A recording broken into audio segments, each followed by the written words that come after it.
The path leading into the mountain had been sealed with rocks and rubble during the earthquake. I'm glad none of them fell on top of us, the small creature said, wiping a droplet of sweat off its forehead. The fallen rocks were too large for the creature to move. The thick cloak of darkness still shrouded the night sky. There was no sign of dawn coming anytime soon. The small creature extended its hands towards the sky, but to no avail. Oh, how I've missed you, the small creature said, looking up at the starlit sky. A seemingly endless marsh had spread throughout the fog-encroached woods. It sure doesn't smell like water, the small creature said, looking down at the foul liquid. The creature didn't want to put its hand into the murky water.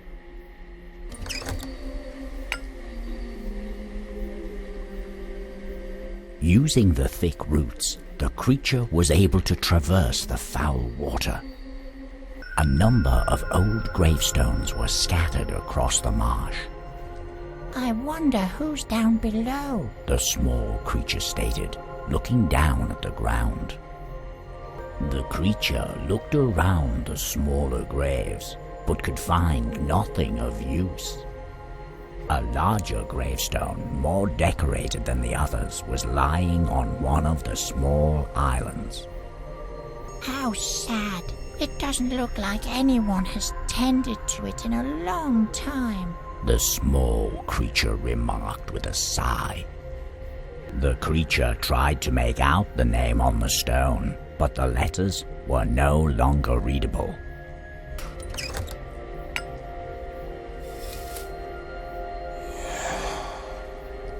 As the creature placed the dried flowers in the vase, it felt a chilling gust of wind moving across its small body. Out of thin air, a transparent entity appeared, floating above the gravestone. A Lichtgruber is a being that can be seen after nightfall. Dwelling in swamps and marshes, they drift through the air, often with a lit lantern in hand, following the wind currents between the trees. Their alluring light is said to mislead travelers off the road and deeper into the marshes, far away from any who would hear their cries for help. Hello! Hello! the Lichtgruber shouted as the creature approached him. Hello there, the small creature responded, happy to be welcomed for once.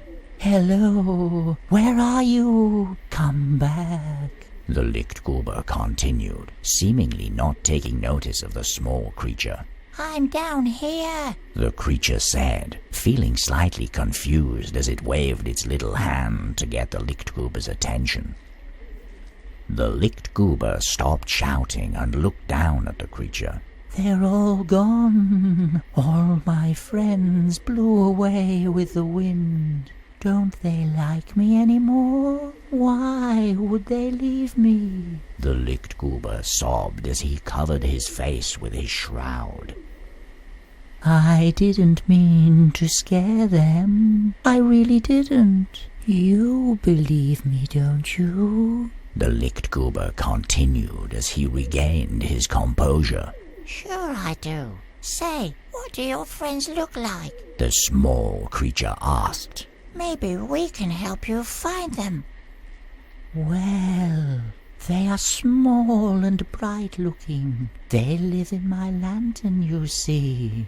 Without them, I would never be able to find my way through these marshlands, the Lichtgruber said, making a sweeping gesture through the air. Is that one of my friends you have there on your shoulder? You aren't stealing my friends now, are you? The Lichtgruber asked with a stern and almost threatening voice. No, this is my friend. She can't fly, so there's no way she could be one of them, the small creature exclaimed, protecting the Alva with its hand. I see. The Lichtgruber sighed in disappointment. Would you at least please take my lantern and keep an eye out for my friends? 5 of them there are. I will remain here in case they should find their way home. When the creature attempted to touch the Lichtgruber, the hand went right through his transparent body, sending chills down the creature's spine. Have you found all 5 of them yet? I hope they are still around here. The Lichtgruber said as he stared into the distance. The top of the gravestone was covered in thick moss. It sort of looks like that stone has a hat, The small creature said to its companion, uttering a giggling noise. The creature peeled off some of the moist moss.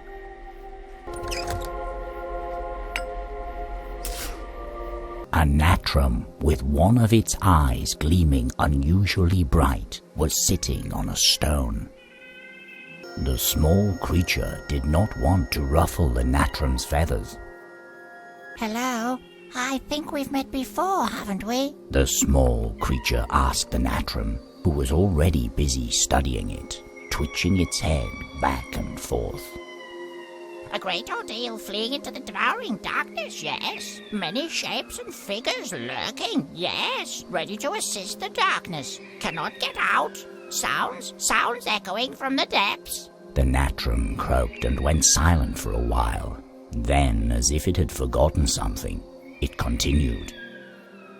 A light, a blinding light, yes, leading the way out to the open sky. The darkness conquered, sealed away with rocks and stones. Safety! The natrum croaked and stared into the distance. What will happen down the road? The small creature asked. Is there a way for us to find what we seek? The natrum stared at the creature for quite a while before opening its beak. As it was about to answer, it stopped itself and slowly closed its beak once more. What's the matter? Is something wrong? The small creature asked, feeling a chill go down its spine. Once again, the natrum stared into the distance before turning to the small creature. This time, it spoke. Unspeakable horror, no. But yes, what is being sought for can be found. A cave. Evil. Wicked. No, nothing remains but unspeakable horror. Nothing remains, no. The natrum croaked before suddenly taking off, as if in a hurry, disappearing into the woods below. I hope he's not right this time. The small creature said to the Alva as they watched the natrum disappear among the trees. A door that looked to have been created out of solid rock was sealing off the path into the mountain. I bet you there could be some sort of treasure in there.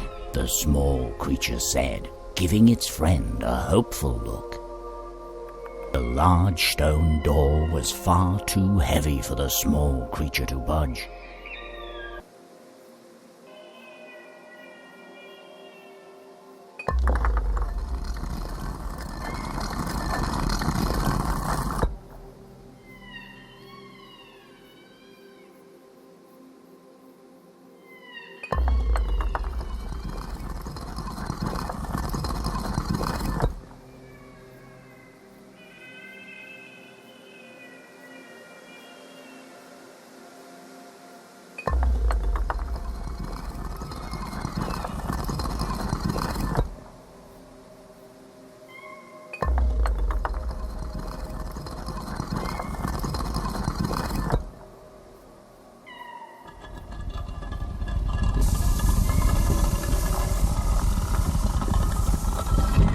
Upon moving through the gate, their eyes still adjusting to the darkness, the pair began to perceive a dim light stemming from the center of the chamber.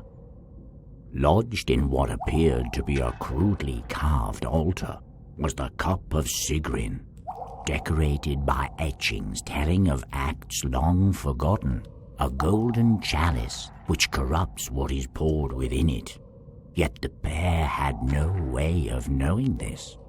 but simply marveled at its beauty as they remained still for a moment in the cold chamber. Would it really be all right for us to take something like this? The creature looked at the Alva, whose big eyes reflected the cup's glow. I suppose it's of no use to anyone around here anymore. It continued, respectfully removing the chalice from the indentation in the altar. A rudimentary altar had been carved out of the chamber floor. The area around the altar was smooth, over the years worn down by being frequently trod. Across the altar was a crack, splitting the flat surface in two. This whole chamber looks to have been carved out of the mountain, the small creature said. Someone must have had to work very hard to create it. The creature reached into the crack in the altar, but couldn't quite get its hand through to the bottom. Bones in a variety of shapes and sizes were scattered around the cave. The Alva peeked out from behind the creature's ear as they approached the bones. There are so many. What happened here? The small creature thought, looking around the cave. Lying around the bones was a long rope, all of which looked to be in one piece. Small clouds of dust emerged as the creature touched the frail bones. A skeleton, much larger than the small creature, was sitting in a dark corner of the cave. A grim fate, the small creature stated with a sorrowful sigh.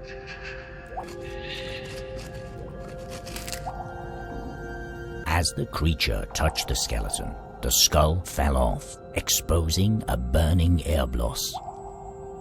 The creature did not dare to touch the skeleton again, afraid it would crumble into dust.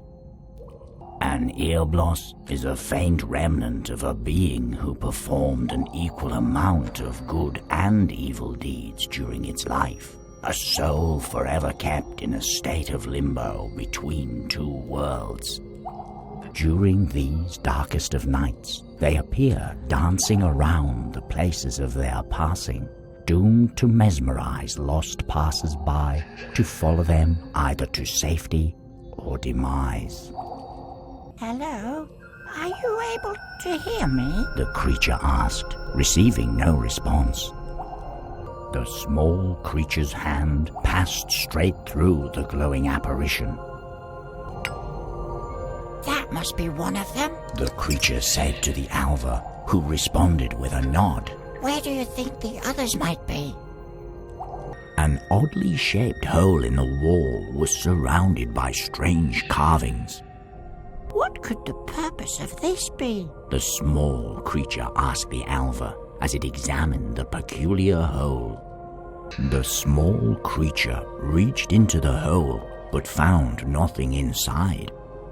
The cave walls had been covered with peculiar tablets, depicting various parts of the environment.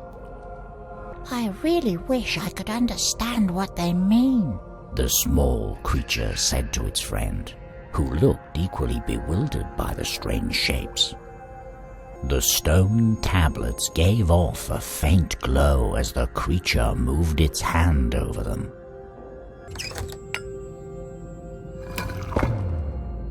The creature placed the stone tablet into the opening in the wall. As it was put into the opening, the tablet began to glow. What do you suppose this means? The small creature asked the Alva as both of them tried to figure out the strange inscription.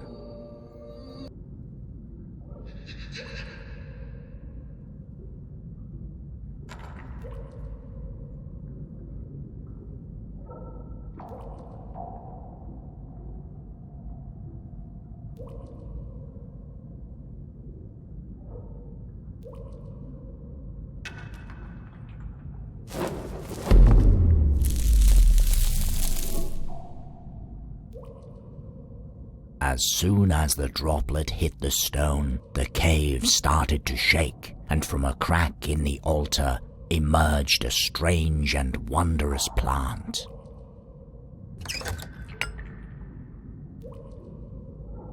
A strange apparition in the shape of a plant was spreading a calming glow throughout the chamber. How does a thing like this come to be? The small creature pondered, scratching its head as it inspected the mysterious plant. The plant reacted as the creature's hand went through the transparent stem, giving off glowing spores in response to its touch. As they filled the air, the alva let out a loud sneeze. The Vitorm slithers through the darkest areas of the land, drawn to places of power where it rests to shed its skin.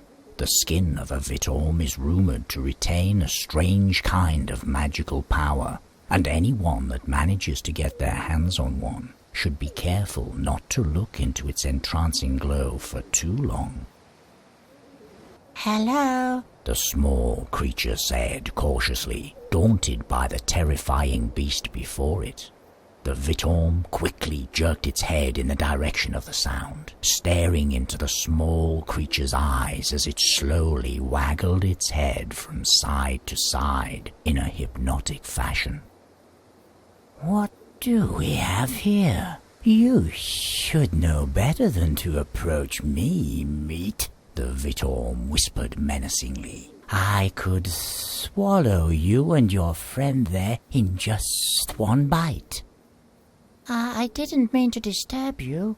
We're just trying to find our way through these lands. The small creature responded, slowly backing away. The Vitorm gave the creature a suspicious look, analyzing it from top to bottom.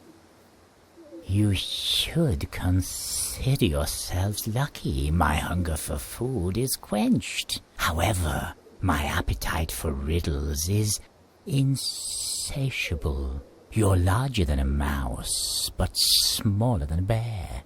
Let's see if your mind matches your size. This one I heard told in times long past. I am reborn amongst my siblings. Together we are one. As I rise, I can see all of them look up at me in my newfound form. I travel together with my brothers and sisters as I fall, crashing down with them on the roof of the world. I slowly make my way down as more of my siblings join me. It is close now. I am reborn. The creature stood silent for a while, deep in thought. I don't know, it said with a disheartened look. Tsk, that one isn't even hard, the Vitorm quickly retorted. Stop wasting my time and get out of my sight before I grow hungry again. Believe me, you don't want to be here when I'm hungry. As the small creature moved closer, the Vitorm opened its mouth and gave off an intimidating hissing sound. The wet soil had collapsed, dividing the area in two. Jumping over to the other side would be too much to ask from my tiny legs, the small creature thought as it looked down at the mushy soil beneath its feet. When the small creature approached the collapsed ground, it shuddered as a foul smell reached its snout.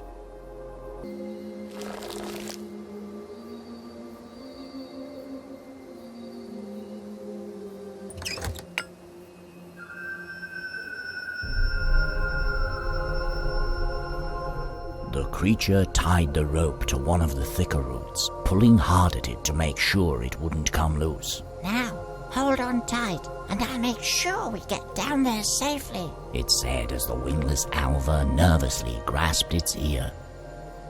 At the bottom of the ravine lay the remains of an old cart, which probably belonged to someone of the creature's size. If you find anything around this cart, it's yours. Take it. We don't want any beasts to come looking for us. Goodbye. The creature read aloud from a group of small scribbles carved on one of the planks.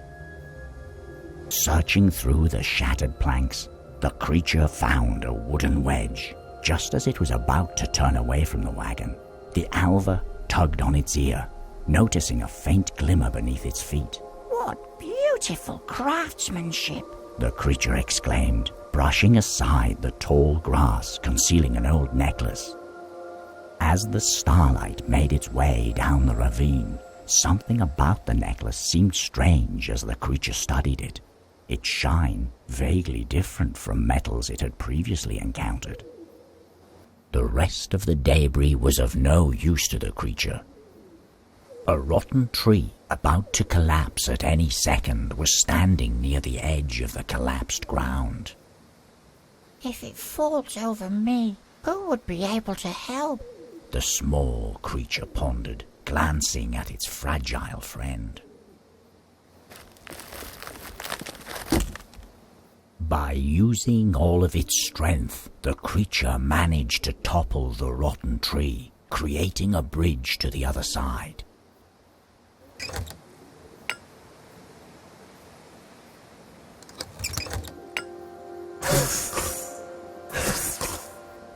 As the spores reached the Vitorm's nostrils, it couldn't help but to sneeze, and from its mouth a disoriented ear bloss came drifting out. The Vitorm continued sneezing as it slithered away down the ravine, soon disappearing amongst the undergrowth. In its departure, it had left behind a mesmerizing piece of its shed skin.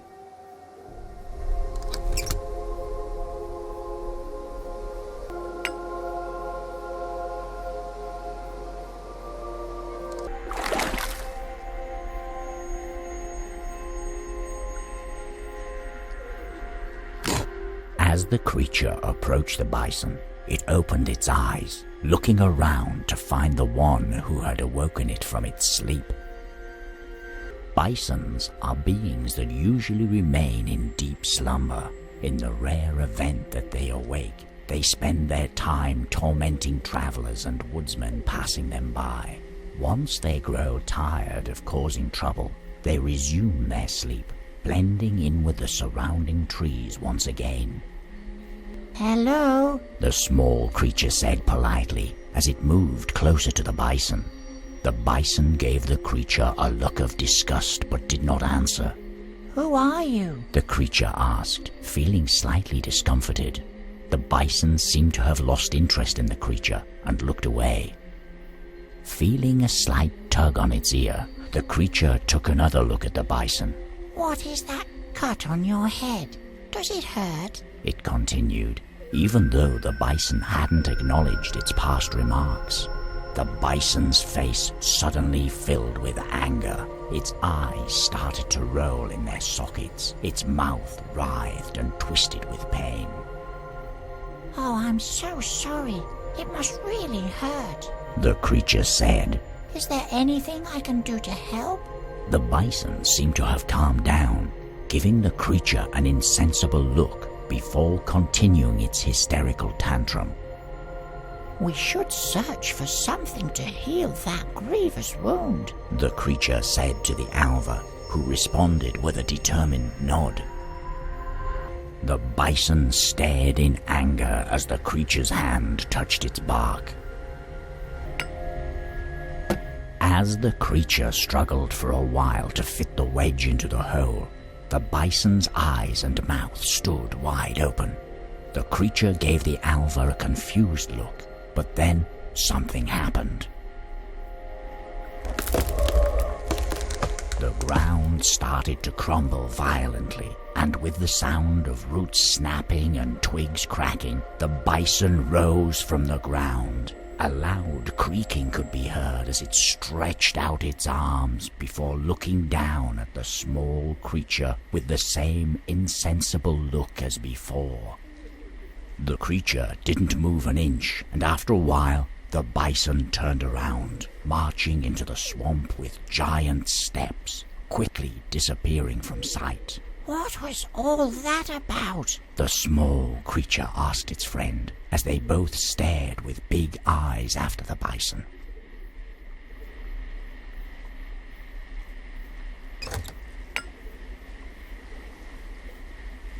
That should be all of them. The creature stated with a sigh of relief. Perhaps we'll now be able to leave this place.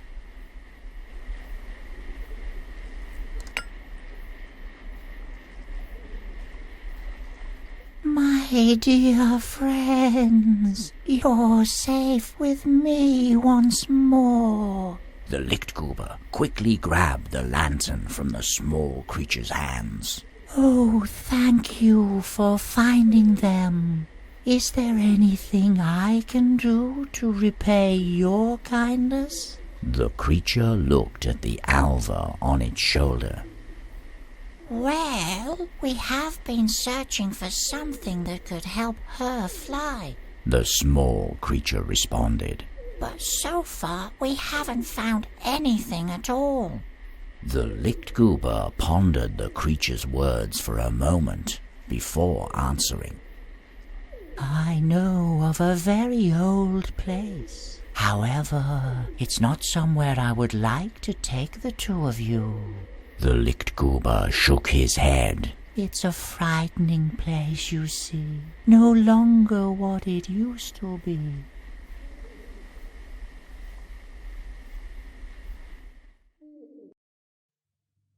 And so the Lichtgruber began to lead the odd pair through the marsh. As they traversed the murky waters, the small creature wondered if it had chosen wisely, not so much worrying about itself, but for its fragile friend. Still, it didn't feel discouraged, but glad, relieved that their strenuous search might soon bear fruit.